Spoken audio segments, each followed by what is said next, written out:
Twongeye kubasuza rero mwe mudahwema gukurikirana Trade News, aho tugenda tubagezaho amakuru abari kugenda acicikana hirya no hino ku bitangazamakuru, aho natwe twigerera tukabazanira inkuru mamo. Muri iki gitondo rero tugiye kubabwira uburyo urujya n'uruza ku mipaka ihuza u Rwanda na Congo ihagaze muri rusange, mu buryo abaturage bari kunyuranyuranamo ndetse n'impungenge n'ubwoba biteye inkeke mu buryo bwo kunyuranyuranaho cyangwa se bwo guhahiranamo mu baturage. Ni amakuru rero tugiye kugarukaho muri iki gitondo cyangwa se kuri uyu wa 25 ku itariki 25 z'ukwa mbere 2025, aho iyi nkuru tugiye kuyibategurira tukaza kuyibagezaho birambuye, ariko twararanganyije amaso kuri kugihe.com tusanga hari icyo yanditse ku rujya n'uruza rw'abantu bari kunyura kuri bariyeri ariyo petite barriere. Vuba aha amateka yabaye mu Gushyingo 2012 ashobora kongera kwisubira. Umutwe wa 23 ukigarura umujyi wa Goma ufatwa nk'umurwa mukuru w'intara ya Kivu y'Amajyaruguru muri Repubulika ya Demokarasi ya Kongo. Kuwa 23 Mutarama 2025 nibwo uyu mutwe watangaje ko uri mu nzira zo gufata umujyi wa Goma, mu rugamba urimo uvuga ko rugamije kubohora abanyekongo, by'umwihariko abavuga ururimi rw'ikinyarwanda, cyane cyane ko ari bo bamaze igihe kinini bahohoterwa. Ntabwo ari ubwa mbere M23 yaba ifashe Goma, kuko ari amateka yanabayeho 2012. Nibwo nyuma y'iminsi mike yaje kurekura nyuma y'ibiganiro byabereye i Kampala muri Uganda hagamijwe hagati y'abagaba bakuru b'ingabo zo mu karere k'ibiyaga bigari.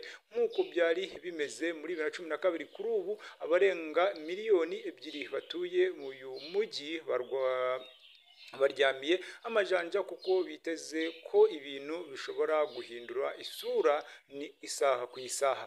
Ubwo ubwoba ni bwinshi bwarushijeho kuzamuka nyuma y'uko hamenyekanye amakuru y'urupfu rwa General rw'uwari guverineri w'intara ya Kivu y'Amajyaruguru, General Major Peter Chirimwami, rwatewe n'ibikomere by'amasasu yarashwe na M23. Ni urupfu rwaje no kwemezwa na guverinoma ya RDC. Umwe mu banyekongo baturanye na General Peter Chirimwami, igihe yamuganirije nawe yavuze ko amakuru y'urupfu rw'uyu mugabo yari yatangiye guhwihwiswa muri Goma na mbere y'uko yemezwa na leta.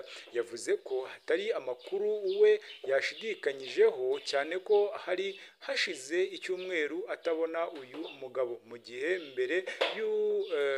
mbere yamubonaga buri munsi. Yakomeje avuga ko mu mujyi wa Goma hari ubwoba bwo isaha ku isaha habera imirwano ikomeye. Nyuma y'uko iki cyemezo cyo gufata Goma gitangajwe na M23, habayeho kugabanuka k'umubare w'abaturage bambukiranya imipaka buri munsi. Vuba bava mu Rwanda bajya i Goma, baba abakoresha umupaka wa Petite Barriere ndetse n'uwa Grande Barriere. Mu kiganiro igihe yagiranye n'abaturage batandukanye mu karere ka Rubavu ariko bakorera ni Goma, bagaragaje ko bafite impungenge z'umutekano wabo. Yakubu Babu ni umusore uvuka mu karere ka Rubavu mu gace ka Majengo. Yavuze ko buri munsi yambuka ajya i Goma bitewe n'ubucuruzi bw'imyenda akorera muri uyu mujyi wa Goma. Yavuze ko kuri iyi nshuro we n'abandi baturage bambuka umupaka bafite ubwoba cyane ko nta mutekano wizewe, cyangwa bagahitamo kubyihorera. Yagize ati, urabizi ibintu by'intambara abantu baba bafite ubwoba bwinshi. Hari n'ahahita hadakorera abantu abandi bagakora. Urabona ko urujya n'uruza i Goma rwagabanutse gato cyane, ariko bari gukora. Nubwo abambuka bajya i Goma bafite impungenge mu mujyi wa Rubavu ko umutekano ni wose, ndetse ibikorwa byose birakomeje nk'uko bisanzwe.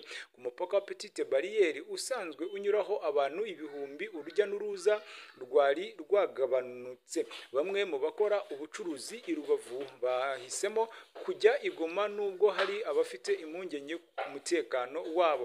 Impungenge za Yakubu Babu azihuriyeho Nkundababyeyi Fabrice uri mu bafite umwuga batwara amagare ajyana ibicuruzwa i Goma. Uyu musore yavuze ko mu busanzwe kuva intambara ya M23 yatangira iyo umunyarwanda yambutse ajya i Goma ashobora guhohoterwa byoroshye n'abasirikare ba FARDC cyangwa bagenzi be batwara aya magare i Goma.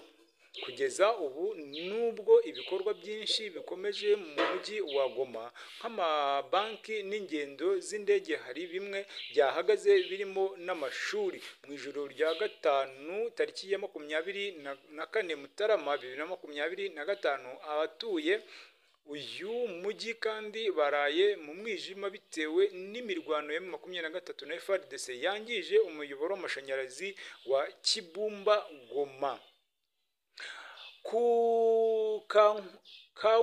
Kanku Jojo ni umusore ukomoka muri RDC mu mujyi wa Goma wanyuze mu Rwanda kuwa gatanu tariki ya 24 Mutarama agiye kwiga muri Uganda. Yavuze ko asize i Goma hari ubwoba bwinshi cyane. Yagize ati muri iyi minsi ibintu birakomeye cyane, abaturage bafite ubwoba ntibibaza icyo bakora.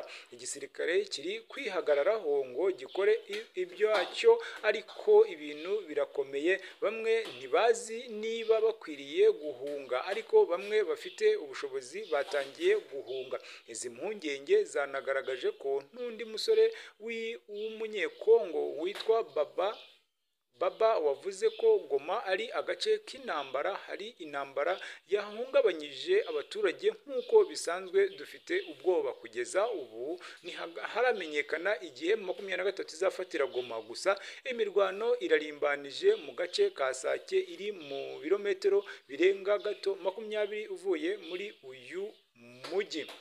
Mu mujyi wa Rubavu ubuzima buho burakomeje nk'ibisanzwe.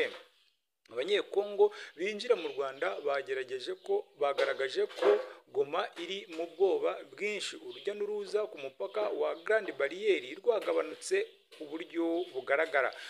Tubashimiye rero mwebwe mudukuremo gukurikirana Trade News, aho tugenda tubagezaho amakuru ari kuvugwa cyane cyane ku biyaga bigari ndetse no mu karere duherereyemo k'Iburasirazuba, hamwe n'andi makuru turakomeza tubagezaho icyo tugusaba.